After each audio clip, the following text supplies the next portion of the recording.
Okay, it's slightly after 7, so I'd like to call this meeting of the Silver Falls School Board to order.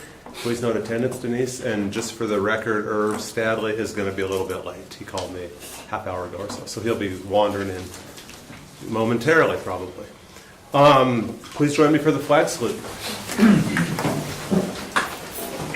I pledge allegiance to the flag of the United States of America and to the republic for which it stands, one nation, under God, indivisible, with liberty and justice for all. Okay, our first order of business, as it is in every July meeting, we nominate and elect a new board chair and vice chair. So are there nominations for board chair? I'd like to nominate Tom. Yeah, I'd like to nominate Wally. Okay, Tom and Wally have been nominated for chair. Anybody else? Okay. I'm not sure how we do it when we have more than one. We've never had more than No, one. we haven't. Just take a vote and we'll go with the chair. Yeah, I is believe that- that's accurate. Okay. We have 2 nominations on the floor. Yeah, okay. All those who would like to see Tom be board chair, raise your hand so we get a count. Thanks, Don. No. Okay, so everybody who wants to see Wally be board chair? Okay. Wally's our new board chair, and I will turn it over to him. Okay, we'll take motions for vice chair. Do you have any motions? Motion for Aaron Cook. Okay, Aaron, any others? I was going to nominate Ron, but Thank you. You accept? No? Okay. Okay. No, I didn't know I could. Okay, we have a nomination for Aaron Cook for vice chair. All in favor, signify by saying aye. Aye. Opposed? Motion carries. Next on our agenda is we have a consent agenda. Do we have a motion? Move for approval. Second. Moved and second. Any further discussion? All in favor, signify by saying aye. Aye. Opposed? Motion carries. Brings us to audience with visitors and start off with Silverton Friends of Music. Does anyone else have anything they'd like to say first? It's coming up, Sarah. Okay, good. Except for now the stupid mouse is not working. It's not my laptop. Okay, well, I just have to get it F5 maybe. Would that work with Google Slides? Since the mouse isn't working. Oh, it's live. All right, well, I can kind of do that. Handouts. I got one for you, Denise. Let's see. Can you go ahead and state your name too? For the Yeah, board? Thank you. I won't forget one. I'd love to put that on full screen for you if I could get this darn mouse to work. Oh well, it's going to be small screen tonight.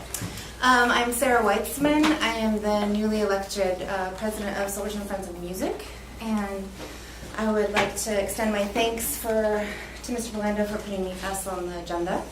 I also have some Friends of Music cohorts here with me as well.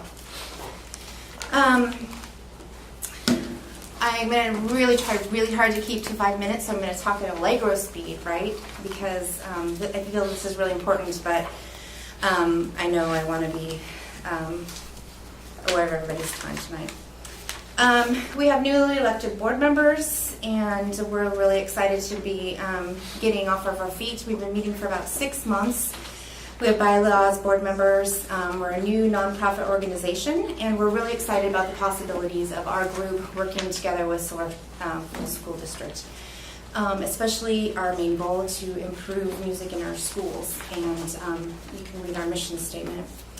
We're also going to be starting to raise funds shortly. Quick question for all of you. I don't know, do any of you know how old our tubas are? Except for Mr. Belando, he knows. At the high school? At the high school. So my mom graduated in 1956. She remembers the day one of the tubas arrived in 1953. So we have at least 2 tubas that are from the 1950s. One of our goals as our organization is to help supplement funding to get instrument repair and new instruments, especially for kids who can't afford instruments. And there's a large variety of needs in the music department, both choir and band at the high school, that is not available in the budget. That was a great purchase. Yeah. Lasted a long time. So at our June meeting, we talked about something that we want to start yearly, and that is a presentation to you all once a year as kind of a State of the Union, state of our music in SFSD. So since we didn't have a lot of time to get this presentation together, we did the best that we can. So I want to just justify that maybe some of my information might not completely be accurate, but I think it's pretty darn close. I also wanted to bring your attention to the OMEA program standards. I think I might have sent them to you in an email a while ago as well, but you can review what our Oregon Music Education Association recommends for a basic programming in elementary school music and for quality programming. We have a lot of good things going on in Silver Falls School District. 67% of our students are receiving some sort of music education. That's really positive. But 33% of our students don't receive any music education formal at all. And our group would really like to see these numbers improve and would like to see music education offered across the board as a unified district in all of our schools. So you can see there's some large gaps. I used the lean colors for you, red and green. We do have some changes next year. We have an increase at CRS and a very mild, like a 0.2 increase at Rubber Frost, if my numbers are correct, and obviously a reduction at Mark Twain Elementary. I just want to briefly summarize as quickly as possible what's going on in all of our schools. So Bethany Charter has 4th and 5th grade general music. They have a 5th grade band and advanced band. They have a teacher out there, and they get music twice a week for 30 minutes. Butte Creek Elementary doesn't have a formal music educator. Mr. Duffy does do an after-school band program for those who can attend. They meet 1 hour a week, and they had a couple concerts this year. Central Howell has a pretty decent music program as far as our standards go. 30 minutes, 3 times a week, which is great for K through 8. They had a Christmas program to a packed auditorium at the SHS auditorium. They also did a spring program. They did lots of things. They had the Portland Opera come out to Central Howell, also to Scotts Mills. They have beginning band as an after-school band there as well.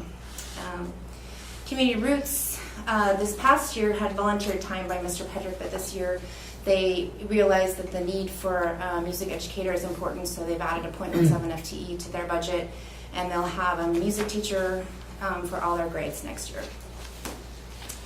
Eugene Field also had a very busy music education this past year.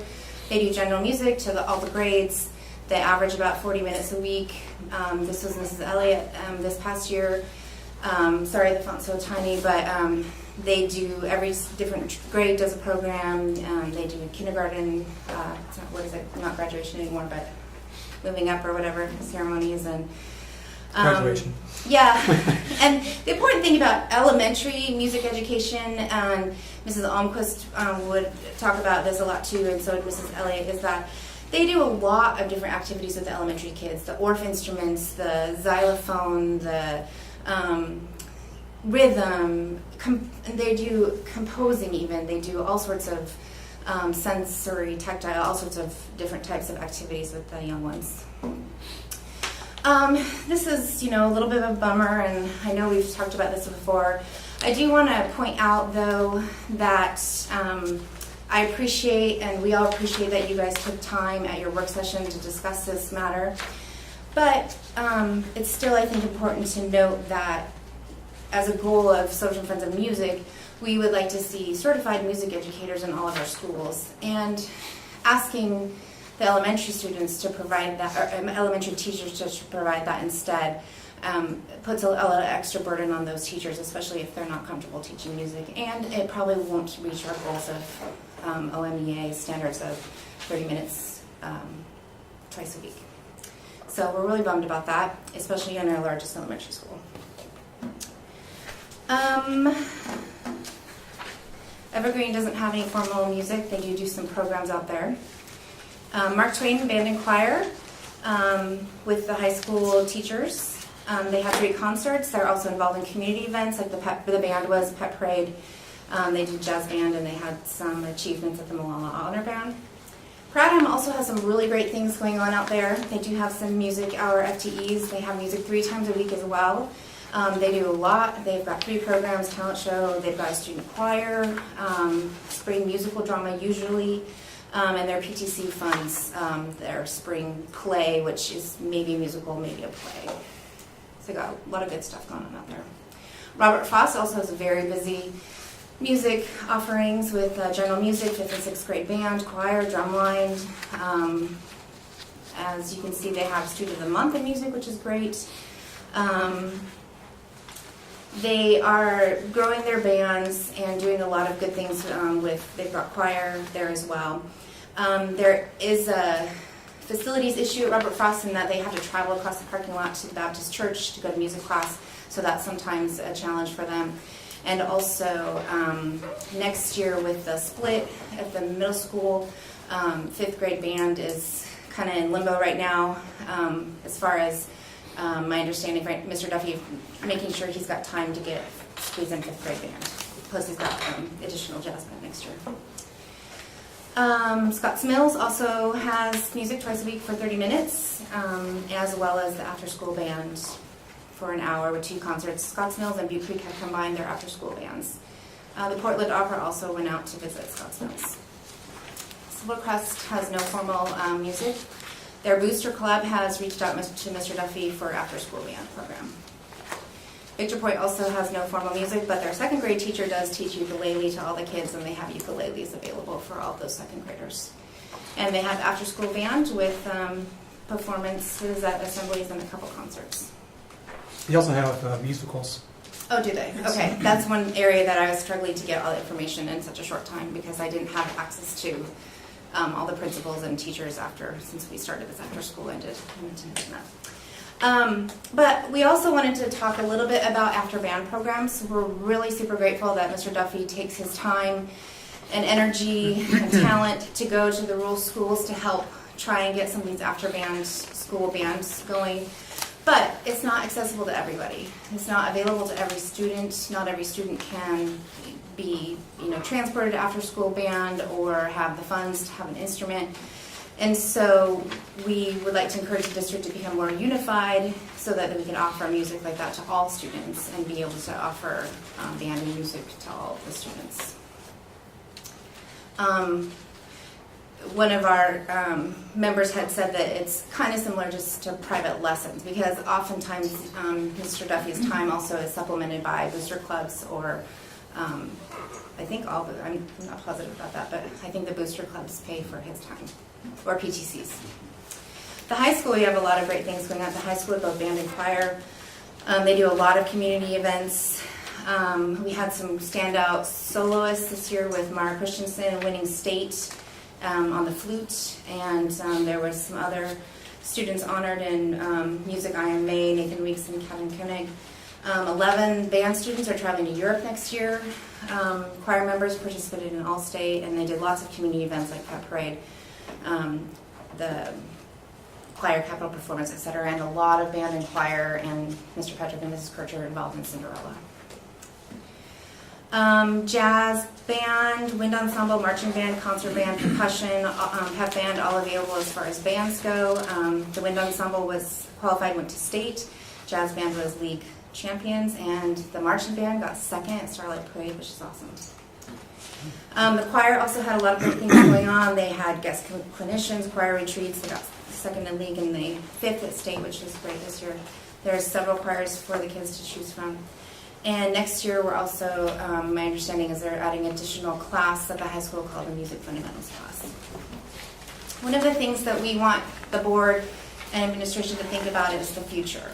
And possibly thinking about centralizing a budget, at least maybe for music. We think that by bringing the district funds together that you can unite the curriculum a little bit better and offer programs to every school. And it could maybe even benefit if you thought about it as a district-wide thing, other programs like science and math, etc. It allows the students to partake in music, which is part of core curriculum, and it has been stated in lots of losing my train of thought here, but music and arts are supposed to be part of core curriculum. And with that, we think that it'd be nice if the district could make a policy that would mandate music education along with the funding to implement. And one of our goals is to help supplement that funding. So eventually, as we grow, maybe we can help supplement the need for, helping pay for maybe like guest clinician or those instruments we were talking about earlier, or all sorts of different other opportunities. This is our new working logo that we're very thankful for Victory Print that's helping us out. And I just want to say thank you. We're on Facebook. Thank you to my mom and dad for allowing us to have a computer that works tonight. And thank you for your time. And also Trinity Lutheran for the projector. Thank you. Any questions for Sarah? Thank you. Thanks, Sarah. Thank you. Thanks for everybody else that came tonight. For good timing. Anybody else like to address the board this evening? Yeah, come on. Sure.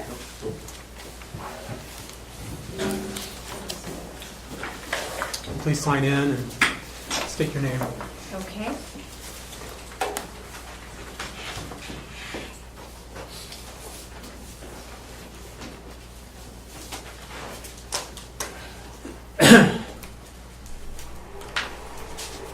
My name is Lori Douglas. I am a 1979 graduate of SUHS. I went to high school with your sister Elaine. So welcome this evening. Thank you. My face may not be familiar, but you have heard my words in a letter and with correspondence with Andy Valando. My parents' property is at 617 Grant Street, and we have talked about purchasing that property. I just wanted to be here tonight to give you a Phase 2 tie to that property and to give you a little bit more information and give you an opportunity to ask questions if you had them. Do I have it right that I have 5 minutes? You have 5 minutes. Is that correct? Thank you. My brother and I reached out to the school in May to fulfill our role in the right of first refusal that my parents signed in 1996. So initially when the school was being built, the school requested, I'm using as a very polite term, my parents' property, and it ended in that legal document for the right of first refusal. So Andy has shared with you our family's stories and the details of the home and the property. And since May, Andy has been working with my brother and me.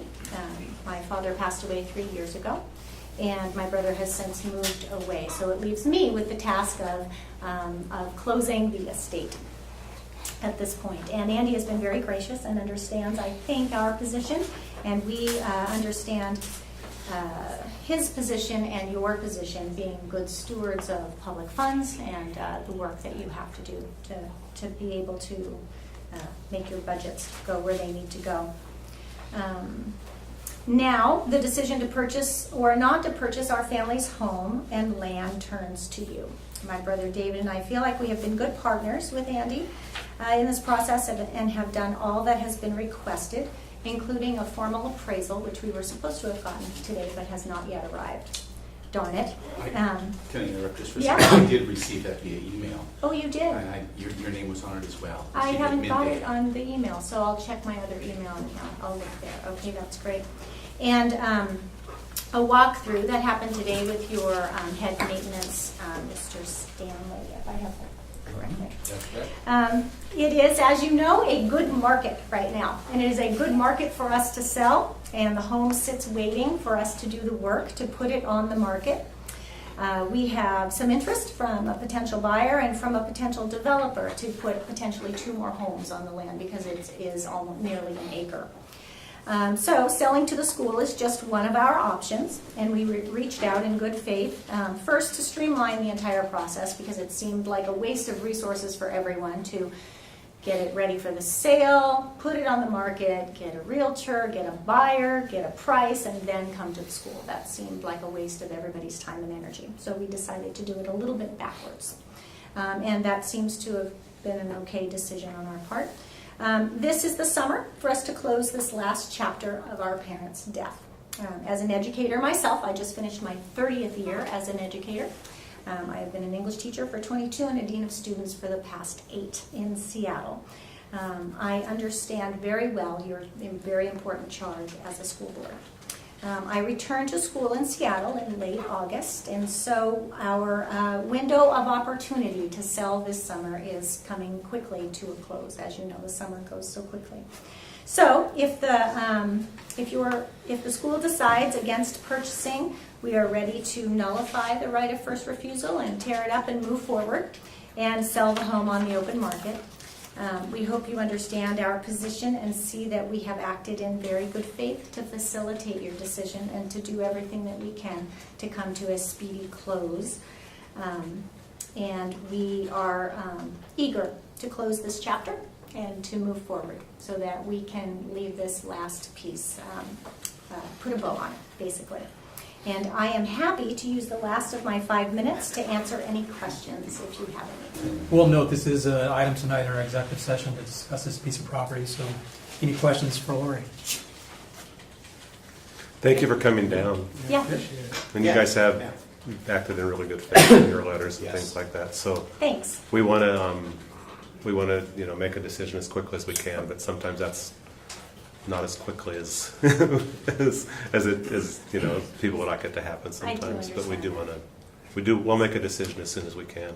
As We far as do, I'm yeah, concerned, we do anyway. appreciate the communication you've provided, Mhm. and some details. Yeah, and there are some timelines in the right of first refusal that are spelled out too. So I hope you have had a chance to take a look at those, and I'm sure that Andy can share them with you as well. too. I agree with Tim. We're going to try to move as quickly as we can. Yeah, I appreciate that. Okay, so no other questions? Please tell Elaine I said. Thank you. I will. Right, others? Yes.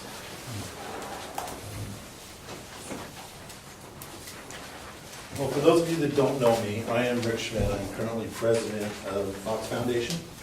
And I just wanted to come down tonight and give you guys a quick update as to where we are at on the football field project. So as most of you saw coming in, you saw that we've got a grader out there and a couple other pieces of equipment. We are to the final stage of grading the field for the turf to go in. The turf is scheduled to be here on the 18th or 19th, which is next Monday or Next week. Tuesday, I believe. And K&E will be, once they get that done, they'll bring their surveyors in, make sure everything's smooth and approved for that. What I just gave you guys is the second to the last mock-up that I have of what the field will look like. As you can see, we're looking at a green field, orange S in the middle, black end zones, Silverton Foxes on both sides, and then the ads that we have so far are placed on there. We do have one more ad that will be up there by the K&E excavating ad, and that's West Kinsey Electric will be on there. So thank you guys for allowing us the opportunity, the Fox Foundation, to take on this project. When we started this, our project manager said that this was the shortest time frame he'd ever worked on to raise the funds and get it done. And we have done it. We're $30,000 to $50,000 away from final budget of what we have, but we will have a new football field for the first game of the season. And if John Mannion has his way, we'll have a new football field for opening day of practice. That'd be terrific. So I agree. it's gone very well. A couple of things on there, if you look at that, you can see the left side, one side got cut off. We've got long jump, triple jump on one end of the field in the D zone, and on the other end, there's not a picture of it, but we're going to have the high jump there by the pole vault as well. And then any of the throwing competitions are going to be moved to the far end of the field for safety reasons and to keep those away from everybody else. So other than that, we're on schedule. We got delayed a little bit because of the rain. Kerry Kinsey didn't feel right going out there. Irv can attest to this. They had half gravel the dirt that was underneath got wet, and he wanted to let it dry out and harden up before they put the gravel on the rest of it. So, but they've been a fantastic partner. Without K&E, this project wouldn't have happened. So, and the community. We've had a couple large anonymous donations, and Everly Concrete has been out there, donated all the concrete. Withers Lumber donated all the lumber that we've got needed. And it's just been one thing after another as far as donations coming in to help get this project done. And it's the largest project the Fox Foundation has taken on in our 35 years of existence. So, and I'm just happy to be a part of it, and it will be a great asset to our community. Well, thanks for being here, and please give our thanks to everybody who's been involved. I do have a question. So I believe this is supposed to last around 10 years or so. Correct. So you've done a lot of prep work. 10 years from now, do we just peel up the old turf and put the new one down, or is more prep work that needs to be done? There might be a little bit of prep work needed to be on the underlayment, but if that hasn't been messed up, it's just a matter of pulling up the old turf and laying new turf, and off we go. Good. So, my understanding, what we've been told. So Quite a bit less money than if we need to replace Oh this yeah, in 10 yeah. years. All you're looking at is pulling up the old turf, the disposal of it, buying the new turf, and the installation of it. And all the groundwork to the installation is already going to be there. The way that is, all that white around there is an actual, there's a 4-inch curb around the whole field. It's just like laying this carpet in here. You roll the carpet out, lay it up to that board that's tacked to the curb, and there's a tack surface right there, just like a tack strip on carpet. So some of those boards might need to be, they're probably pressure treated, they should be good, but who knows what might happen 10, 12 years down the road. And the next process, they come in and put that rubberized product in on top of it and roll it in. Yeah. Yeah. Yep, and they've got some machines to keep that fluffed up. They come in once a year and check the hardness of it to make sure that it's still within the constraints that they need for safety. And if it's too hard, the state will say, that field's done, you're not playing on it. And it's not just one spot. They'll take the center over to the end, different spots out in the field, and the whole field has to average a certain softness. So, and being on the chain crew, it's going to be nice not to have to run back and forth in the mud. Sure. Really great. Anybody else have any more questions? Any other questions? Thank you. That's great. Thank you. Appreciate it. Anybody else this evening? Okay, we'll move on to the discussion items. First is proposed revision to policy EEA, EEAB, student transportation services, second reading. Any comments? Okay, next is the reappointment of a couple of budget committee members, Robin Welsh and Betty Jo Steele. It's an action item later this evening. Any comment on that? Mr. Chairman, your policy requires that after 3 years, it gives you the option of reappointing those people or selecting new budget committee members. I do also want you to know that your policy does have a 2-term cap on budget committee assignments unless the board chooses to continue their term. So that's really been kind of an unlimited thing over time. As someone like Betty Jo Steele has been on there, I can't say with certainty, but maybe 3 or 4 terms. I'm guessing 3, yeah. And Robin Welsh, she's just completed her first term. Right. Right. Thanks, Andy. Next is the 2016-17 Board Superintendent Working Agreement. This is an action item later this evening as well. Is in our packet any comments, concerns on that? Reading through it, I thought it looked still appropriate and something good to have. Anybody else? Okay, move on to board member roles and responsibilities. I think, Aaron, you had requested this be looked at this evening. I wanted to kind of get out in front and address something that's been out in the public with regards to the dirt that was removed from the field as part of the Silver Fox Foundation project.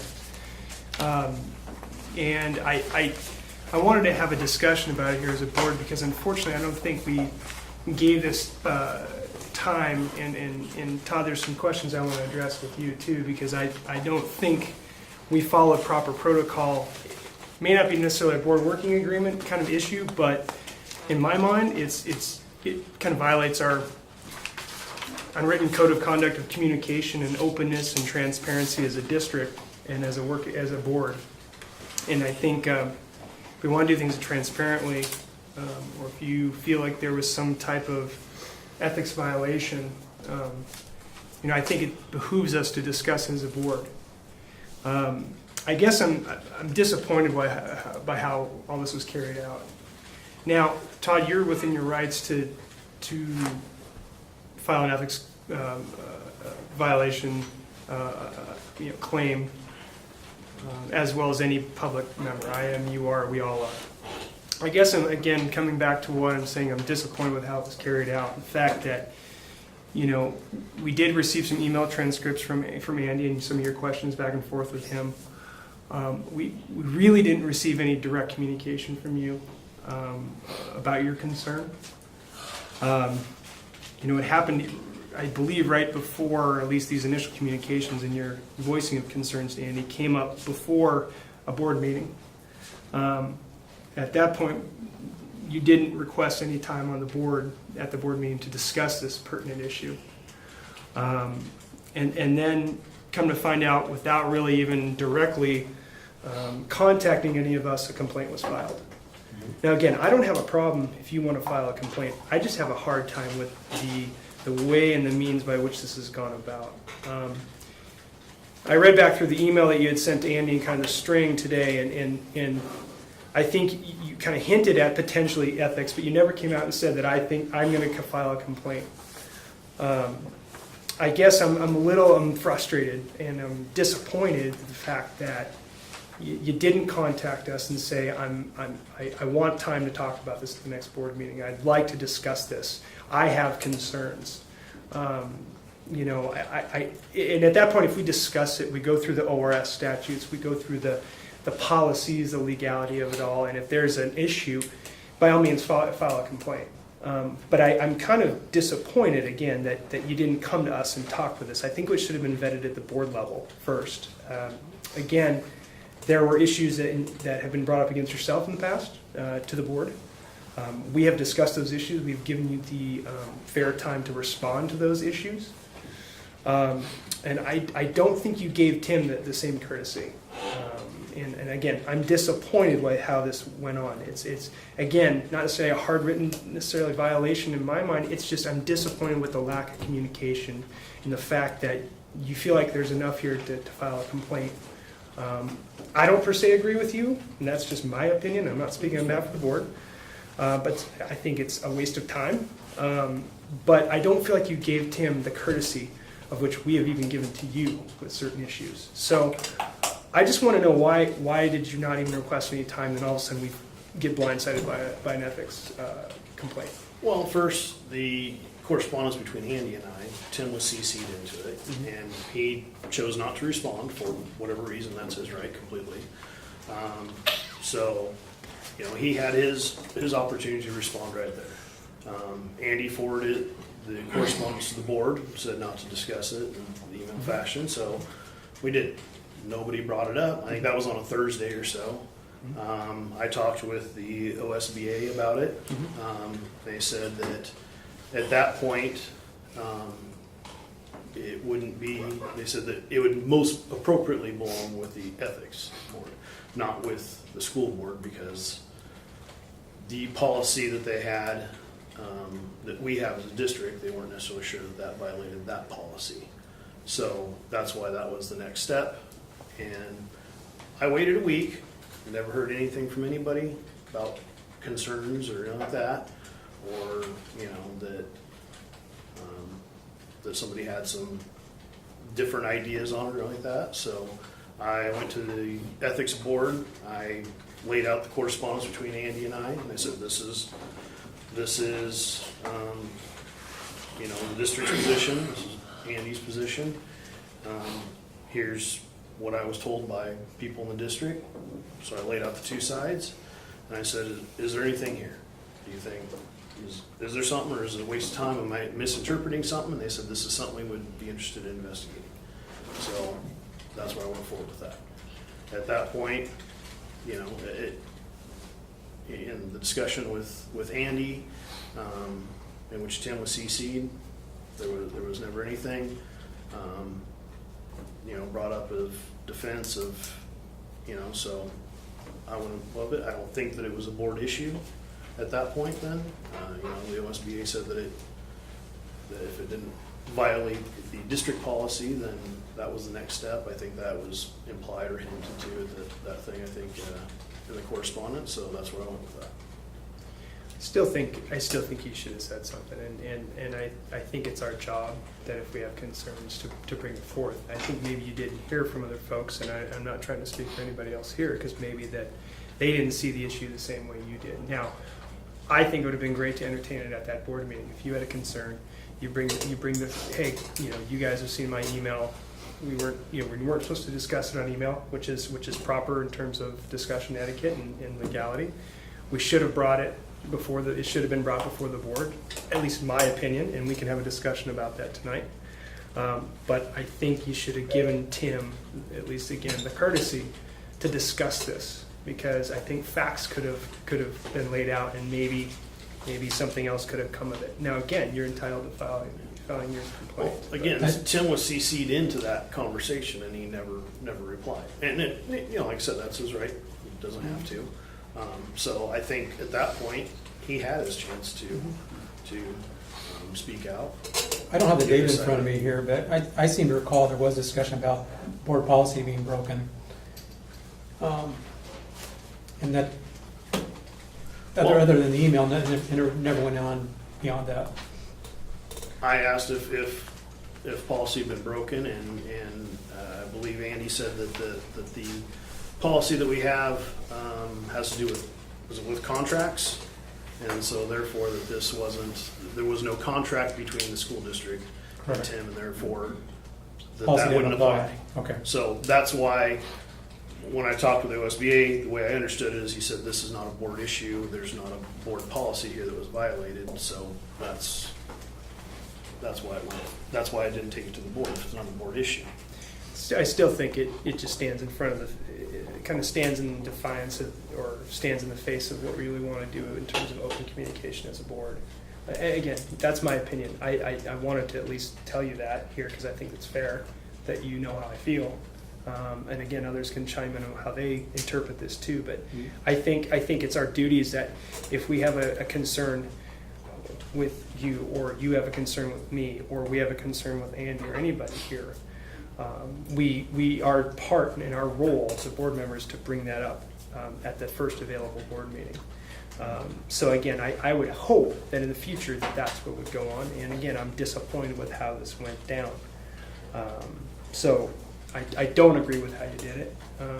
Again, you're entitled to filing the complaint. I think the means by which it went down, it could have been better, because I think it would have also given a little bit more transparency and time for fact to get out there as to really what happened with this situation. Because right now, I don't think there's a lot of fact out there. I think there's a lot of misinterpretation. I think there's a lot of misrepresentation, which will lead me to my next question. But I think the media may not have all the facts right. I think social media, from what I've seen, has been, I'm going to say it out here, downright cruel. And I think it's appalling, some of the stuff that I've seen social media. Again, everybody's willing, open, and entitled to their opinion, but I'm appalled with some of the community member comments that have stemmed out of this because of the misrepresentation of information and because the facts weren't laid out there to begin with. I think it's our job to put the fact out there in the community, and that does impact the board. It does. Now that kind of leads me to my next part. So which facts were wrong in the story? Now I never commented on social media. No, I'm not saying that. you did. No, so no, what, this is if public. If it was in the paper, Right. if it was in the paper, Right. so what facts do you think were wrong? I think it would have been nice to be able to at least put the fact out there as to some of the comment that Andy had given to you in the emails about policy. Could have been vetted and discussed at that board meeting. you have a concern, we interpret the statutes, we interpret the bylaws, we interpret the policies, and it allows the fact to get out into the community rather than, you know, you have an ethics complaint because you feel like Tim got something of value in dirt that was put on his property. Again, the fact could have gotten out there rather than not really allowing for much to be said, and then the chatter to start, and then you know, and then things to grow that really allowed misrepresentation of Well, again, I think fact. in the article, I believe, you know, Tim was contacted and didn't give his side, so I think, you know, that's up to him. Sure. Now, the thing that I don't understand here too, and this leads me to my next point, is there's some information that we were given in email form to our district emails. Again, all of us received it from the press. Some direct questions and pieces of fact that really, I'm not sure how that information got to them. And I'm questioning, and my mind goes to a weird place when I wonder about how that information got out. So, did you contact the press, or did you go to the press, or did you give information to the press? I've had 3 members of the press contact me. So I've unsolicited. never contacted any of them. It was completely unsolicited. Okay, and you never gave information to any other members of the public, then thereby went to the press? No. Okay. I'm seeing these questions that came from the press going, this doesn't add up to me, in my mind. So I'm just saying what I saw in terms of the questions, and I'm trying to figure out how this went down. So, do you have any idea how they got that information? Or? Which information are you talking about? Well, they asked some pretty specific questions about the dirt and specific questions about some of the items that you had directly asked Andy about in your email to him.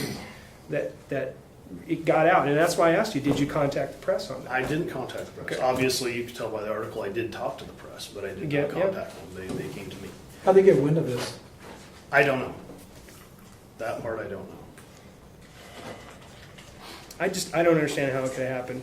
Again, because the only discussions that we had and discussions that took place were on email between you and Andy, and then to us as a board. We then never talked about it in the public, and then press got it. Again, press is open to have it. They can have it. Even the press. Well, if I talk to the press, that's what to I'm trying to ask. What exactly what information is it you think that there's nothing secret? To be fair, it would have been better for the press would have waited until they came out with a ruling, and then they can Sure. talk all about it. This is really preliminary to have a story like that. Sure, I agree. Okay, well, that's fine. Again, I'm coming back to the main issue that I think that if we want to have openness and transparency as a board, and I think if any of us have issues, we bring it up. And I think that allow us to vet this internally, to have an open discussion with the public, to put out fact. And again, if there's issues, and at that point, if you're not satisfied with what we discussed and the policies that were set forth, then by all means, file a complaint. But I think it represents the board in a much more unified fashion if we do it that way, and I think it will accomplish a heck of a lot more in the future. Well, transparency is that's the main reason, you know, I even filed the complaint. Is you know, I was contacted. Somebody said, you know, hey, I want some dirt. I got a little piece of property on there. How much? You know, all that stuff. I didn't even know they started the project yet. I mean, you know, it's kind of out of sight back here. So that's where I, you know, started contacting, and then it was, you know, well, I've seen 25 truckloads of dirt. I don't know. Maybe it's 10. Maybe it was 2. Maybe it was 100. I don't know. I wasn't counting. So, you know, and then it's like the next question that followed up from this person was, well, how come Tim gets all this dirt? Well, I don't know. But don't you think that looks bad? Why is a whole bunch of district property going to the board member's house? We weren't Now, able to just- discuss it. Well, just on the face of that, it doesn't look good. Well, if transparency you want, I don't think you went about it in a very open and transparent way. Well, the whole board was you know, in on the conversation. They were apprised of that. I think even the end of Andy's conversation said, you know, well, the next step is an ethics complaint, and that's where I went.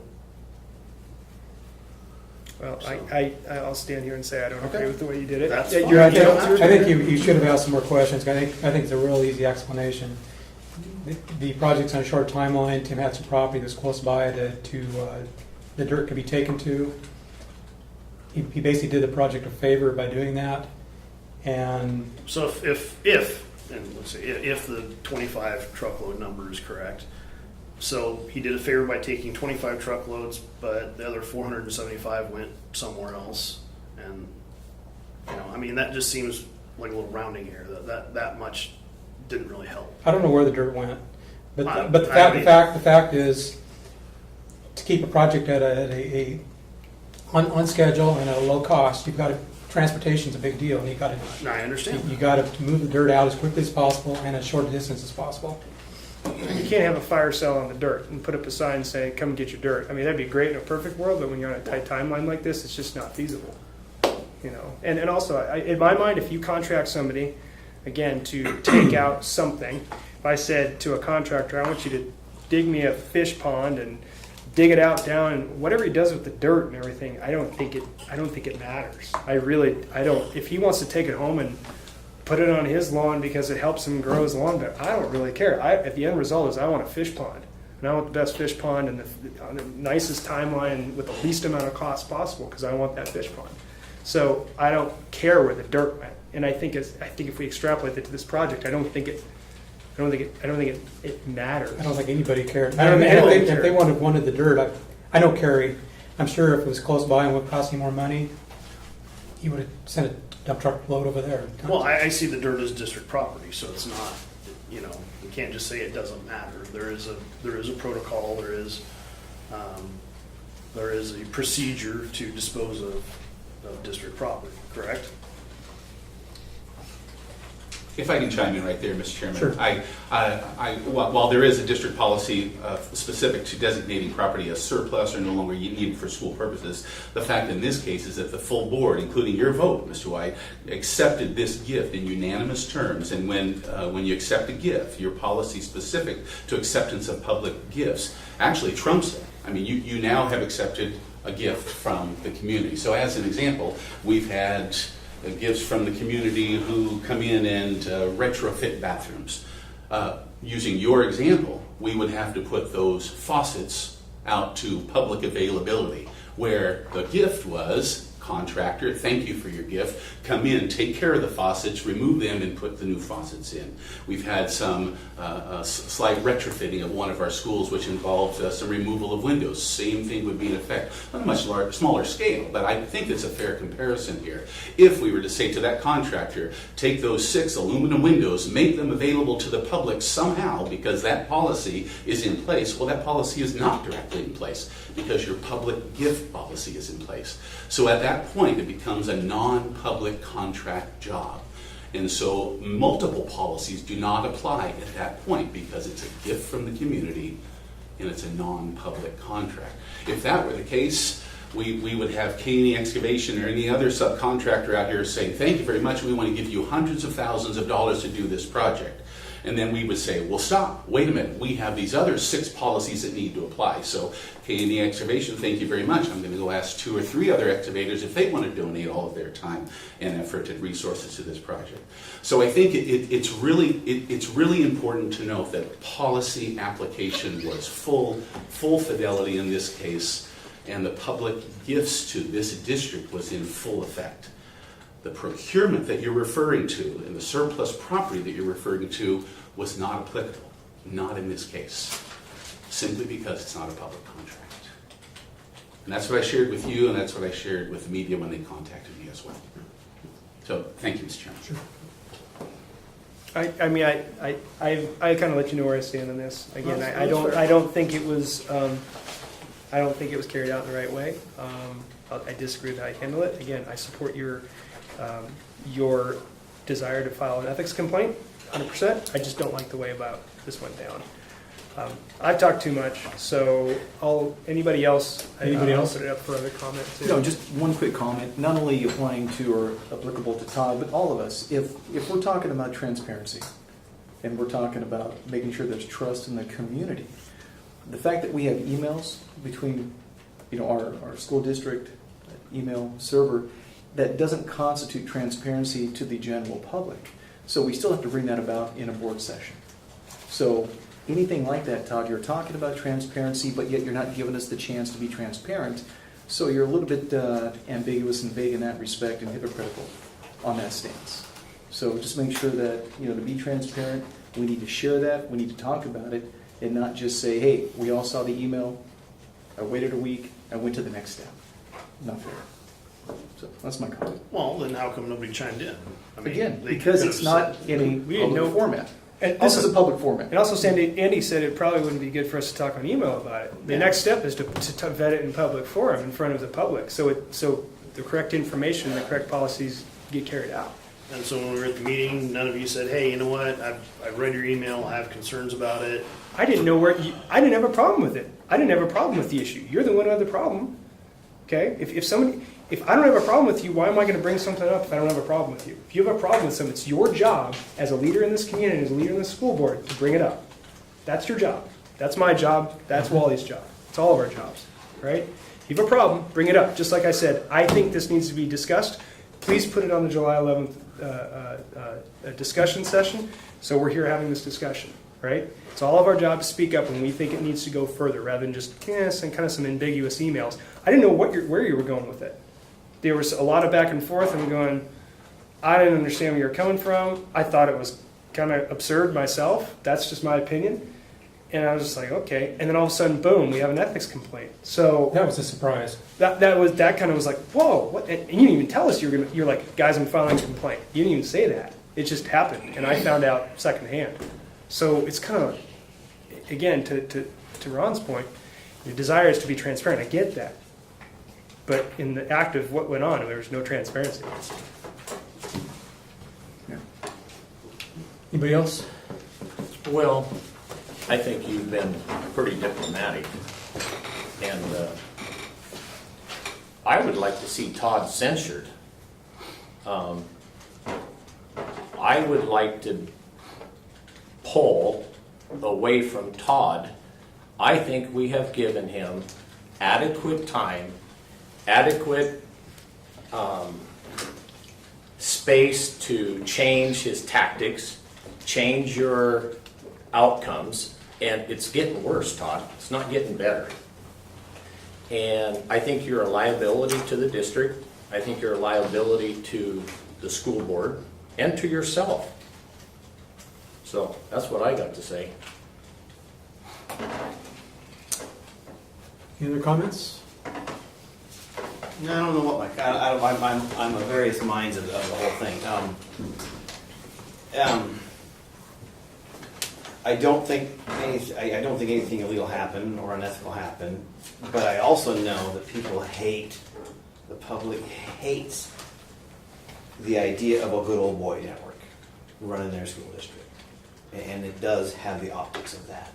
I mean, I do have some experience of getting public dirt when they clean the road ditches. You know, they got to haul dirt somewhere. They've hauled it to my place.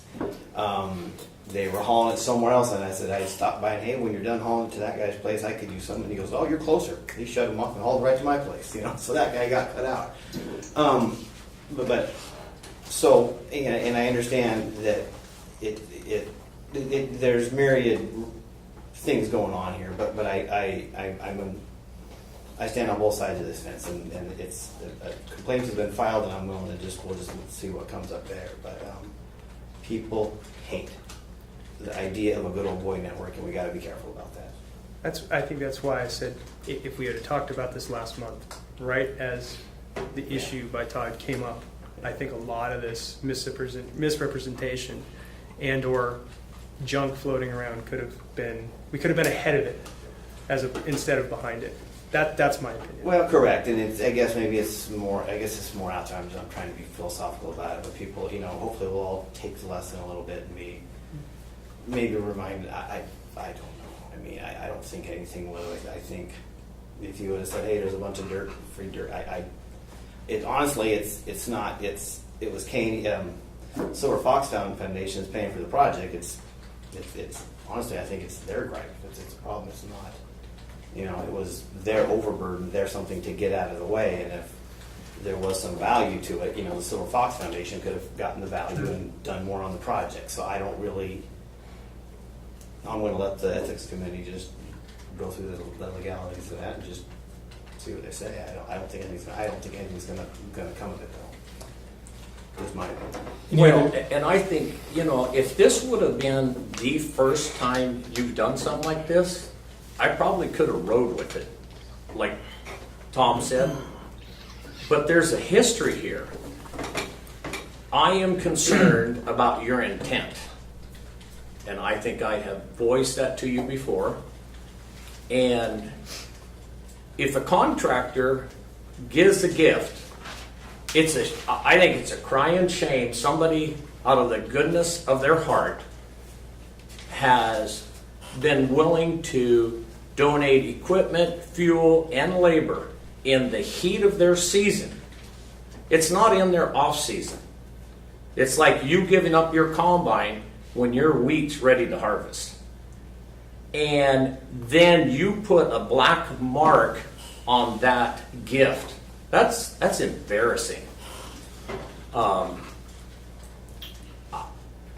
don't want to be associated with this kind of behavior anymore. So I'm done with it. So Irv suggested censoring. Any other comments along those lines? Any support for that?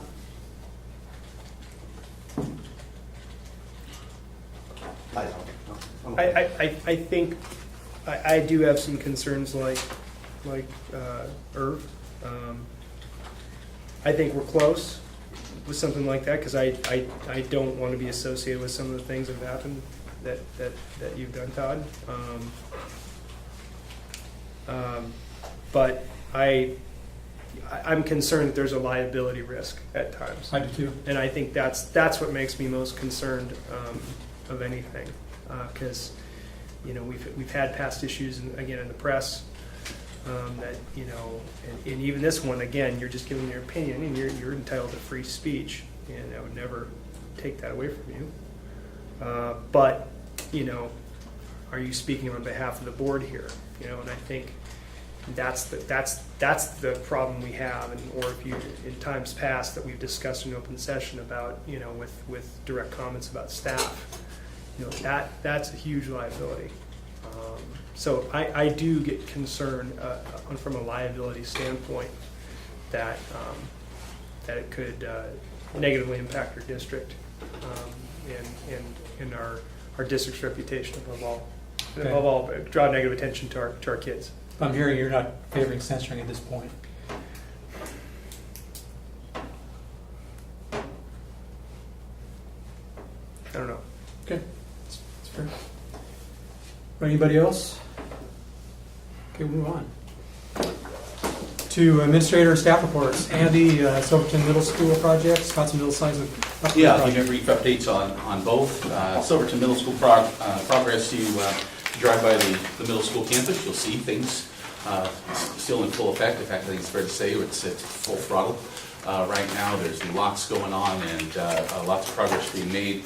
And there are pieces coming together that have to come together and are coming together in a domino fashion. And you see a couple of modulars out there right now. We have delivery of 2 remaining modulars early next week. We have lots of work happening in the new library and the upgraded cafeteria area, a couple new offices. We have fire suppression systems going in place. We've got lots of new plumbing and painting going on. You can see the parking lot on James Street has been demolished, excavated, and is going to be rebuilt here soon. So lots of great things going on. At the same time, I do need to share with you some things that are drawing our attention or are not as positive as that we'd like. We do have some additional abatement. In fact, abatement is the lion's share of the costs on this old building. Well, I think we knew that going in. The reality is when you open up one wall and find asbestos or lead paint and you think you're at the end of it, you open up another wall and you find more. I mean, it's the unfortunate reality of this old building that was built in that portion anyway, in the 50s. So with that, you'll see on your project budget update that the costs are increasing. You can see with the 4th figure down, the Public Works Fire Life Safety Abatement, that's at $224,000. and that has grown over the last 3 or 4 months. I'll give you monthly updates to those. I think last month it was in the low 200s or upper 190s. And you know, there are reasons for that. Again, the abatement is the lion's share, but we are finding some other interesting things that we hadn't anticipated. A few examples just to share with you. Plumber got into replumbing, and we discovered that a very large commercial water heater that had been functioning just 6 years ago is now not functioning and it's leaking. That water heater has to be replaced. That's not a cheap price tag. We removed the sequoias from James Street, and one of the sequoia trees, the roots of one of the trees literally engulfed one of the septic pipes. So pulling out the stump of the sequoia meant that we disrupted 20 or 30 feet of septic line that needed to be replaced. And again, we own that.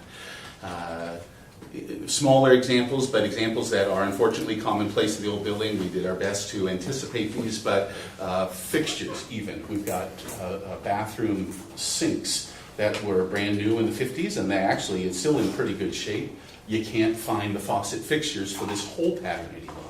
And if you do, they're on eBay and they're used. And so we now have to replace 6 sinks in addition to the fixtures because we can't find fixtures anyway. So there are small things like that that we're discovering as we move through this project. And while no one wants to share that news necessarily, we did know, I mean, eyes wide open going into this thing. And if you recall our conversation, we said there's a likelihood that this will go over budget from an estimate over a year and a half ago, somewhere potentially between $250,000 and $450,000.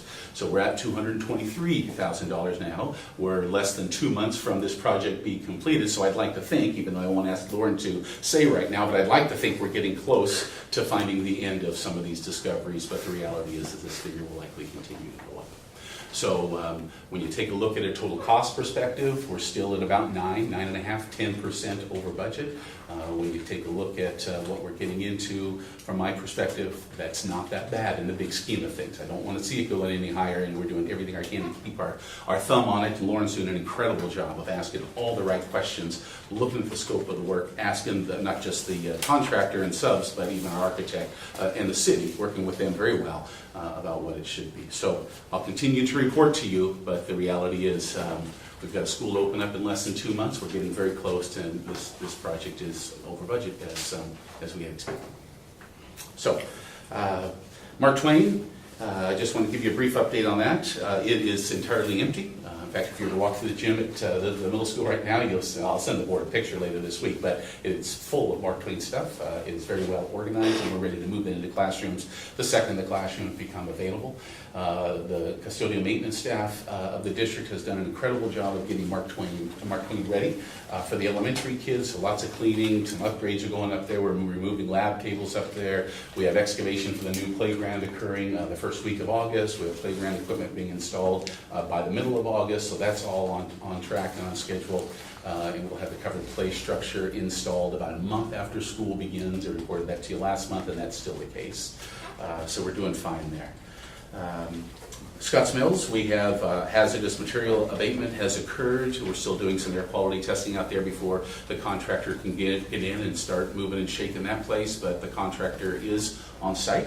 And actually Lauren has a meeting out there tomorrow with contractor and architect and engineer to make certain that everything's on track and on budget and on time. So we're moving ahead. Lots going on, and I continue to appreciate Lauren, Helen Fetch, their entire staff for making this unique summer happen. It's one of a kind, and it's one, for the record, that I never will repeat.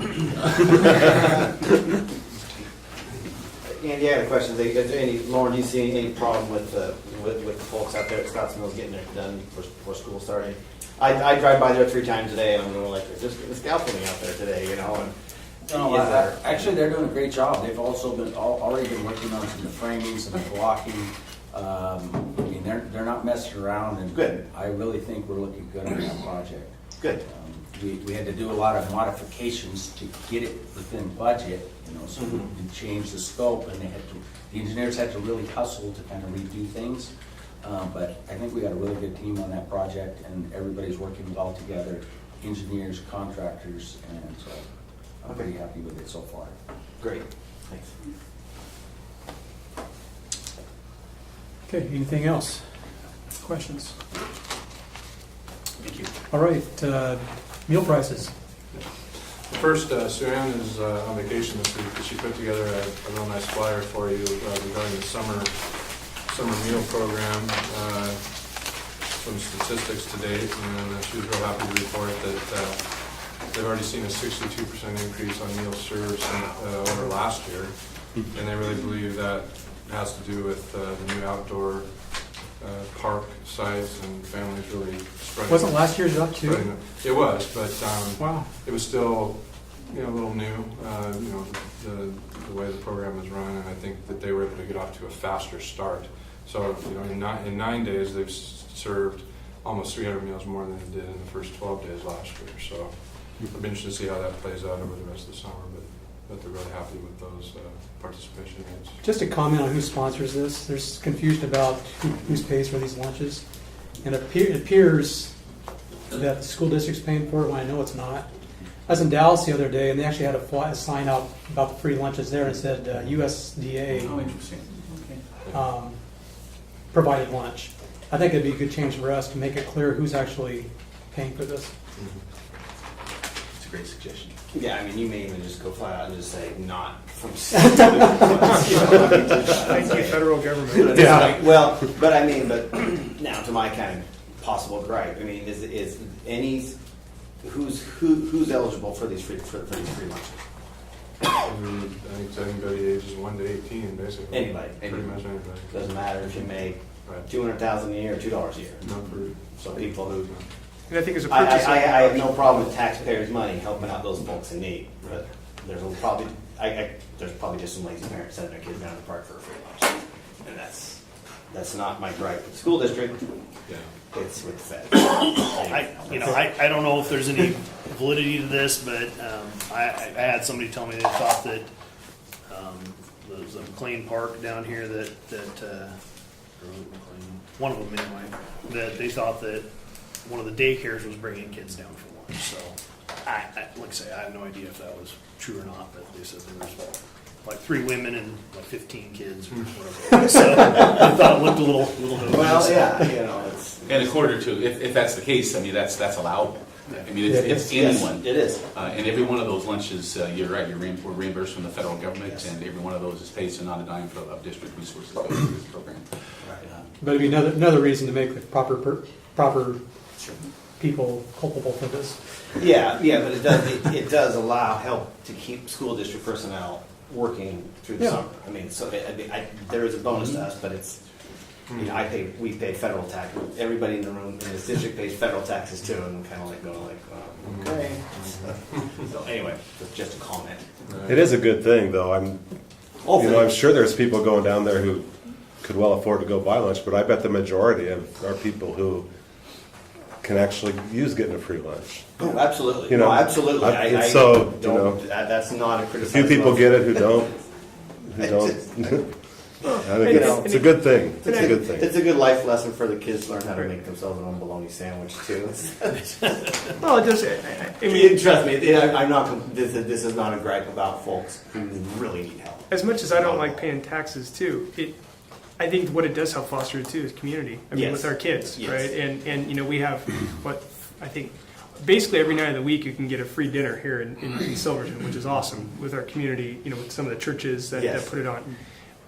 I kind of see it as, hey, it's an extension of similar type thing that our kids can get together and maybe the moms and dads and aunts and uncles come with them too, and they get to have a little hangout. It fosters community. Again, should we be paying for everybody all the time? Probably not. But trying to look at it half full here and say, what is it going to do? What the good things it's doing? It's fostering community with our kids within our district. So. Yep. Some meal prices? Yeah, so we do not recommend an increase to the paid lunch prices for next year. We did increase them this last year, try to set them for at least 2 years, but ODE has a paid lunch equity tool that if you're part of the National School Reimbursement Program, then you have to keep prices within a certain range, and usually it means that you have to increase those from time to time. And we run that test, and we are not required to do so, so we'll recommend that we keep the prices the same as we had in 2015-16. And Sudexo's on board with that as well? Yes. Great. Right, move on to board reports. Any board reports this evening? I just kind of make one point of clarification Sure. to just the discussion item. And the idea of censure came up, and I said, I don't know. I said, it's the truth. I don't know at this point. I think, just to clarify where I'm at is, I see some of the actions as a liability that Todd has brought. And I'm not ready to say censure yet, but I think if there are any other items, I would be leaning more towards that way in the future. So I just wanted to clarify my position on that. I'm always like to err on the side of grace, but I think that we're getting to that point. Okay. Yeah, I'd like to state one thing along those lines then. If or when we get to that point, I think it's important we work with the OSBA. It's kind of new territory. And be very clear on the wording of the motion and all the terms in there. I hope we don't get to that point, honestly. That's the truth. Thanks, Aaron.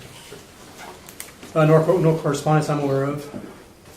So we'll get opened up with the second audience with visitors. Anybody else like to address the board this evening? Representative? No? No.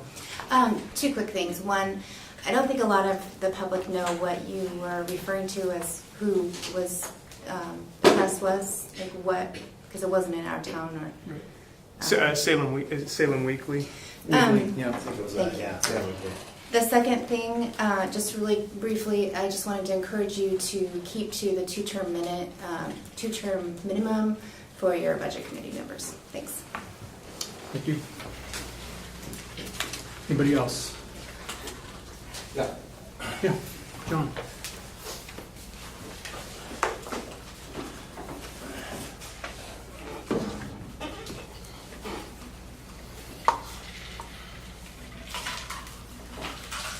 Yes, my name is John Mannion. I'm a football coach, teacher at Silverton High School, have been for the past 6 years. Have lived in the community throughout that time. I first wanted to thank Rick of the Silver Fox Foundation. Have done an amazing job, I think, of putting together and raising close to $1 million to provide, I think, what's going to be a huge asset for our community. Not just the football program, the marching band, and the band group was here, and they'll be able to practice on it. I think it's going to be all the outside activities. I think it's going to be a real bonus. That being said, I just think that it's kind of shocking to me that such a positive thing, such a generous thing on behalf of individuals, some anonymous, businesses, could come together on a project like this, get it done in record time, and with K&E in the heat of their season. This is a multi-million-dollar company that's doing us a favor, that somebody could even think of questioning what's going on here. And I think there's a little bit of irony, a lot of irony, in questioning someone's ethics, especially someone like Tim Roth, who to me, his ethics are unquestioned. And what I've always thought of ethics is you look somebody in the eye, you agree to disagree if that's the case, you shake their hand and you move forward. You don't go behind their back, you don't try to pull a fast one. And I've been in Silverton for 6 years. 99% of the people I've met, I would describe that way. Obviously, Mr. White, you're not one of them. And so I think that's a shame, and I'm glad this was brought forward, and I appreciate the board's willingness to, lay the facts out that clearly weren't laid out in the manner they should have been. But again, I thank Tim for his unquestioned integrity that he's shown this community for many, many years, and I thank those in the community that have been such a big part of putting this project forward. Thank you. Thanks, John. Thank you, John. Anybody else? Okay, we'll move on to action items. First is the approval of a memorandum of understanding with Silver Falls Education Association, compensation opt-in model for teachers. Do we have a motion? I move for approval. Second. Moved and seconded. Tom? Any further discussion? Actually, I do. Yeah. Got a quick question here. And I'm sorry, I just kind of caught this a couple days back here, and I just wanted to make sure I'm looking at the information correctly. So when I'm looking at the MOU, the memorandum, and it talks about, if I can read the first line on under Article 23, number 123, it says, "With the memorandum of the Silver Falls School District and the Silver Falls Education Association commit to continuation of the collaborative development and implementation of a new professional compensation and salary advancement." What I'm trying to figure out here, Andy, is when it says the commit to the continuation of the collaborative development, is that a single thought as far as, are we then committing to the extending the collaboration grant after the sunset clause? Or is that saying we are now going to work to implement this new peer-based compensation model? Because to me, it almost sounds like there's two different items here. By accepting the peer-based compensation model, we are now going to continue the collaboration grant, and we're going to work and focus on peer-based compensation. The collaboration grant expires after year 3. You're correct. It's sunset. So we're beginning the third year of the collaboration grant, then it goes away. Right. There are some expectations as available by funding and coordination by the district to continue with the collaboration grant. Keep in mind the collaboration grant was anywhere between, I think, about $375,000 and $450,000 in any given year. Right. And so that funding will be gone. There's no commitment to the funding of all of that. That's not what this collaboration is saying. From my perspective, what the collaboration is saying, and without Linda Myers here, I can't say specifically because she helped craft this as well, right? But the collaboration is the spirit of the collaboration efforts to get to this point. In other words, it took administrative and teacher collaboration to even develop the peer model, optional model of compensation. Right. And so that's the way I interpreted that sentence, and that's, I believe, what its intent is. Okay. It seems like, and I agree about intent, but to me it's a little bit vague and ambiguous, and I'd hate to approve something that to me it's a little bit vague. And the reason I have a concern with this peer-based compensation at this time is, I know it's tied in with the collaboration grant. I know it's tied in with the new reporting system. But at the same time, I don't think we have enough information at this point to jump on this and actually approve it. We're over budget right now, on the Silverton Middle School. We are going to lose the lease income from the Community Roots School, so that's going to go away. We spent, $55,000 for them. We're not going to see the benefit of that. And, we still have that PERS issue that's looming, which we don't even know what that's going to entail. So my concern with this new peer-based compensation, and by the presentation last week, it seems like it's just going to be a minimum number of teachers really participating. So if we've got a minimum number of staff participating, if we've got some looming, income issues down the road, and this at some point will cost us money, but with there's so little people participating, I don't think it's really an item that we need to incorporate right now. I would like to see us vote in a negative sense, say, let's not approve this, let's wait for the last year of that collaboration grant, and then treat it as a whole new package altogether. I think that would be the most fiscally responsible way of looking at this. It just doesn't seem like it has to be done this year. It would also, along those lines, Ron, it would be nice to see the economic impact to the district after that collaboration grant ends, and if we adopt this, what is the 3-year model of how much is this going to cost the district? What would be the economic impact? Correct. Beyond, say, that the collaboration grant funds. So that's a good point you bring up. But I'd like to see that economic impact for the next few years. Yeah, I think there's still too many questions. I'm not against this. I'm not either. Yeah. But I think there's still too many questions out here for us to adopt it at this point. No, and if I remember right, Linda said, was it Bend schools were using it and they had some issues with it. Correct. And she was talking about some of the other districts that were kind of interested in that, and maybe continue to let them be the guinea pigs for a while, get the kinks worked out of it for another year or two, whatever it happens to be, and see. So, yeah, your points are well taken. I will point out, because Ron, you talked about the requirement of the grant. One of the requirements of the grant is to develop a alternative compensation model for teachers. So by producing this as a result of the Creative Compensation Committee, which is one of the 4 required committees of the collaboration grant, this is the product that the grant expects. So I can't say with certainty what will be the result if the board were to not approve this.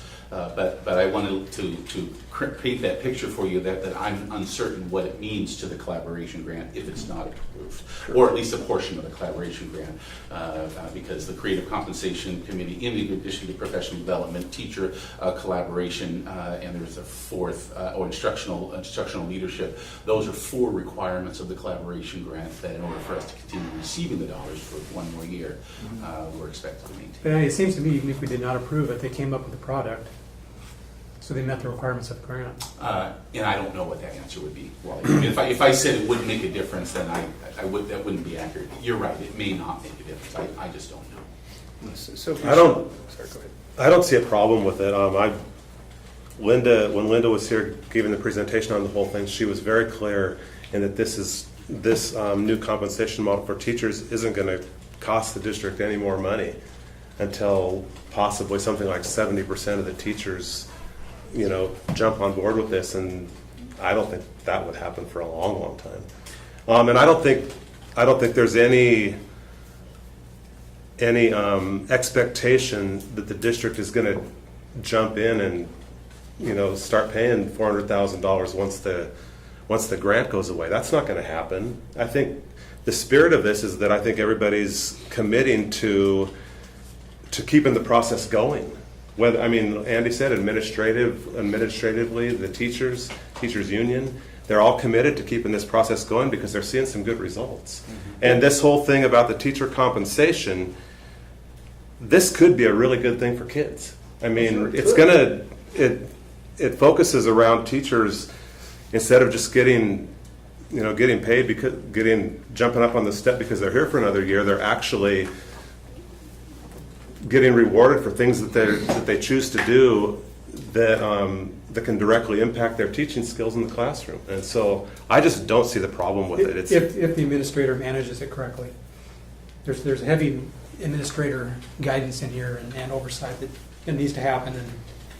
Well, yeah, but it sounds like they've worked hard on. Yeah, they're on board. And Todd brought up the whole Ben Lapine thing that they're having trouble with it. Well, it sounds like they already. That whole thing was around allowing people to jump in and out of this thing for multiple years, and that's not going to happen. They've already solved looked at the examples of districts that have been doing it for 5 or 6 years, and they've corrected some of the things in our model. But Tim, by not adopting this at this point, we're not saying we're going to go ahead and stop it now and that's the end of it. We're going to still carry on the dialogue.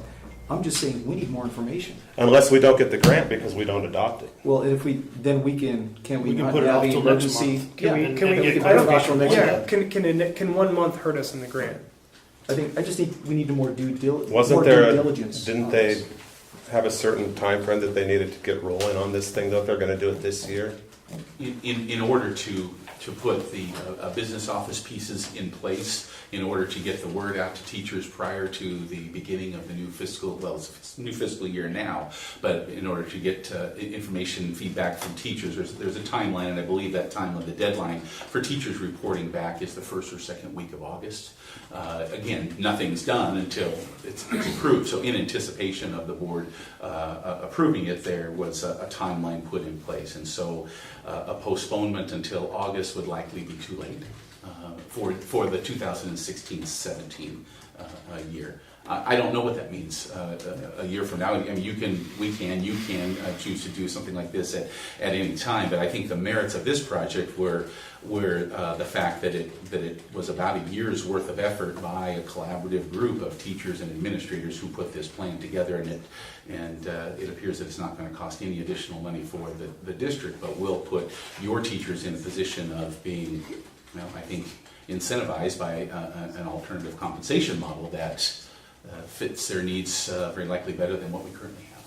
Yeah, because what I recall, I recall Linda saying that they've observed a lot of various districts, and Ben Lapine was the classic one, or she's, they said they made sure not to write it up like that. But what I remember hearing about was that this allows folks to move up and earn their classifications without having to spend a lot of money By going back to school. going back to school. So it saves teachers money, and then we don't have to reimburse them because we have don't we have some tuition reimbursement? Correct. Yeah, so we don't have to pay those. And so to me, I always thought that was a no-brainer as far as everybody saving their money. Well, if it doesn't work out, I think too, we could Yeah. cancel it down the road. Yeah. Yeah, that's that was my takeaway of that. But Yeah. And one of my other, I'm comfortable with the fact that someone comes up to me 2 weeks prior to the vote and says, hey, we got to hurry up and we have to implement this now so we don't lose traction here. A little bit uncomfortable with that. Like I said, I like to do my due diligence. I need a little more facts, a little more research. And I know it was a nice presentation. However, it's biased, because they want this to succeed. But it's nice to have a balanced approach. So. Well, can we save it for the next work session, or is it just too late? Is it What more would we know? help? Well, I mean, What more would we know Well, that for me, would I'm make looking, a difference? I want to know more about the collaboration grant, how it ties in, what the financial impact is, what the monies are going to be spent. If we have to bring the collaboration grant back after the next year, what's the impact to the school district? How does that work with the peer-based compensation model? I'd like to know how many people participate in the peer-based compensation model. It sounds like it's a minimal group of individuals. Well, we don't know that won't if they until can't sign up. We won't know until we implement. Well, haven't they, but you'd think they do their due diligence first to find out who's interested first before they put this program together? No? They could just made a pitch. You're going to see what well, happens. and I think that's what we have to go back to, we either hire competent administration and staff, or we get rid of them. And our competent staff and administration has recommended this. I'm all behind it. I mean, there's no way by reading a piece of paper that we're going to get enough information. And I think that's awesome, Ron, that you caught that or that bothered you. But from my standpoint, I know Linda and the staff, and I think that we're fortunate to have them, and I think it's a great tool to keep teachers, to attract good teachers. They only have our kids for a short time. Let's give them the best teachers we got. That's how I feel. And this didn't only come from administration. This came from, the committee included administrators, teachers, teachers union representatives. It was a whole list of people. Yeah, I was really surprised. To put this thing together and have worked on the whole collaboration grant. I would hate to see the process slow down because I'm starting to hear some really good things coming from the whole collaboration grant. I haven't heard this. I was actually surprised the association was so much in favor of this. Mm-hmm. And Irv, to your point, look at the numbers. We've had incredible success at the high school level without this to date. So we've already had a proven record of success. To me, this is all shiny and new, but I'm not so sure really it's the best thing out there. I'm really not. Like I said, I'm just looking for more time, but again, that's just my opinion. Well, it's just like the economy. I've read numerous, magazine quotes from people that have been in business for years. And if you think you can continue to do business the same way you did a year ago, you're going to be out of business. You got to constantly be looking to upgrade, to improve on what you're doing. Even if you're doing good, you can't wait till you're not doing good and then decide to do something. You got to play offense all the time. So, Okay, we have a motion. It's been seconded on the table. Let's go ahead and vote. All those in favor, signify by saying aye. Aye. Opposed? Nay. Nay. Nays are Todd and Ron. Yes. 5-2, motion passes. Okay, next is reappointment of Betty Jo Steele and Robert Welch to a 3-year term on the Budget Committee. Is there a motion? So moved. A second. Moved and seconded. Any further discussion? All those in favor, signify by saying aye. Aye. Opposed? Motion carries. And lastly, approval of this 2016-2017 Board Superintendent Working Agreement. Do we have a motion? so moved. Second? Moved and seconded. Any further discussion? All those in favor signify by saying aye. Aye. Opposed? Motion carries. With that, we'll go ahead and adjourn for a few minutes and then adjourn to executive session for ORS 192.660, 2F, 2H, 2E, to consider information or records that are exempt from law from public inspection for sick leave bank, consult with counsel concerning legal rights and duties of public body with regard to current litigation, and conduct deliberations with persons designed by the governing body to negotiate real estate property transactions. Thanks for coming.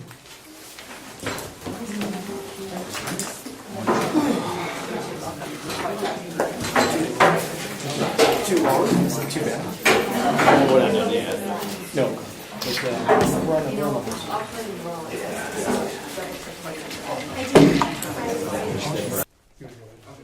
All right, let's go ahead and move back into regular session. Any comments we want to talk about on this property?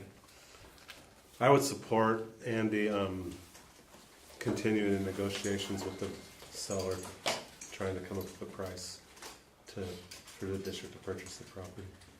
Maybe with a potential August decision. Yeah. For purchase. Everybody agree with that?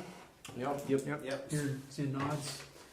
Sooner the So better. Andy- Yeah, sooner the better. She seemed eager to move, and it just seems, let's get it going. Okay. Anything else for tonight? I'd like to move that we authorize a sick bank for Mike Craig of up to 25 days. Second. Okay, moved and seconded for a sick leave bank of 25 days for Mike Craig. Any further discussion? All those in favor signify by saying aye. Aye. Opposed? Motion carries. Anything else? Do we get the appraisals back to Andy? Yeah, I'll need those back as well. All right, meeting adjourned. Thank you. Thanks, everyone. Thanks. Stop doing your rain dances, whoever doing that.